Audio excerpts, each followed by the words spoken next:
মাঠে মেসি দৌড়ান কম, হাঁটেন বেশি, এমন চিত্র দেখা যায় প্রতিনিয়তই। তিনি সারা মাঠ দৌড়ে খেলেন না, বল পেলে ড্রিবল করেন, গোল দেন, কারিশমা দেখান। বাকি সময় কিছুটা নির্ভর মনেই হেঁটে বেড়ান তিনি।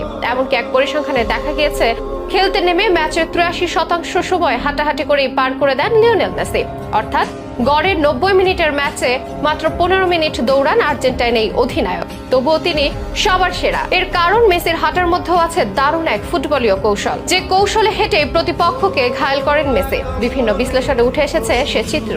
কি সেই কৌশল? কেনই মেসি দৌড়ান কম আর মাঠে হেঁটেই কাটান?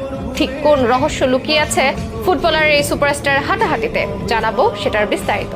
খেলোয়াড় অনেকেই হয়, তবে গ্রেট খেলোয়াড় হয় হাতে গোনা। লিওনেল মেসি সেই গ্রেটদের একজন। ফুটবল কৃতিতে তিনি ধরাছোঁয়ার বাইরে। অধিকাংশের মতে মেসি সর্বকালের সেরা। রীতিমতো বর্ণাঢ্য তার ক্যারিয়ার। সেই অল্প বয়স থেকে ফুটবল মাঠে তিনি বল পায়ে ছুটে চলেছেন শৈশব থেকে। দিনে দিনে জিতেছেন সবটাই, এমনকি বিশ্বকাপও বাদ রাখেনি। তবে একটা ব্যাপার কি খেয়াল করেছেন? অন্যরা মাঠে বেশি দৌড়ে বেড়ালেও মেসি হাঁটেন বেশি। হেঁটেই যেন প্রতিপক্ষকে ঘায়েল করেন মেসি। মেসি হাঁটেন, তারপর হাঁটেন, অতঃপর হাঁটেন। স্টেডিয়ামে খেলা দেখতে যাওয়া সমর্থকদের চোখে ম্যাচের 90 মিনিটের বেশিরভাগটাই মেসি হেঁটে বেড়ান। তারপরও দিন শেষে ম্যাচ সেরার পুরস্কারটা উঠে এই খুদে জাদুকরের হাতে। কাতার বিশ্বকাপে ম্যাচ প্রতি গড়ে প্রায় 5 কিলোমিটার হেঁটেছেন তিনি। বল পেলে তিনি দৌড়ান, ড্রিবলিং করেন, এর বাইরে হেঁটেই কাটান। পরিসংখ্যান জানাচ্ছে ম্যাচের 83% সময় হাঁটাহাঁটি করেই পার করে দেন লিওনেল মেসি। অর্থাৎ গড়ে 90 মিনিটের ম্যাচে প্রায় 75 মিনিটে হেঁটে কাটান আর্জেন্টাইন অধিনায়ক। তবে তিনি সাধারণ কেউ নয়, তিনি লিওনেল মেসি। তার হাঁটাতেও প্রতিপক্ষের কাছে বিপজ্জনক ব্যাপার, কারণ হাঁটার ওই সময় প্রতিপক্ষের রক্ষণের ফাঁক ফোকর খুঁজে বের করেন তিনি। মেসির মতো লা মাসিয়া একাডেমি থেকে উঠেছেন মার্ক কুকুরেয়া, তার সঙ্গে একত্রে খেলেছে,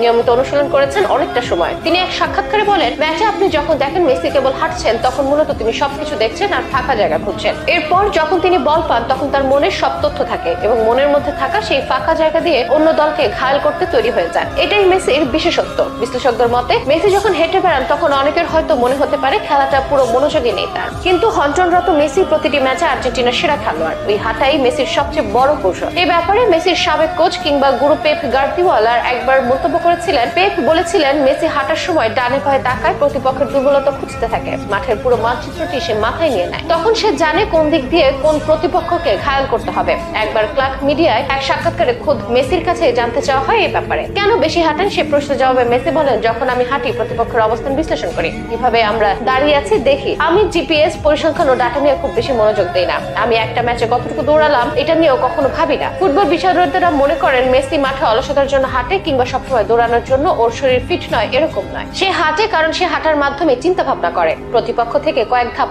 আগে এগিয়ে থাকতে চায়। তার হাঁটার পেছনেও চতুর উদ্দেশ্য থাকে। আর মেসির এমন কৌশল মনোভাবেই তাকে বানিয়েছে সর্বকালের সেরা ও সবচেয়ে ফুটবলার।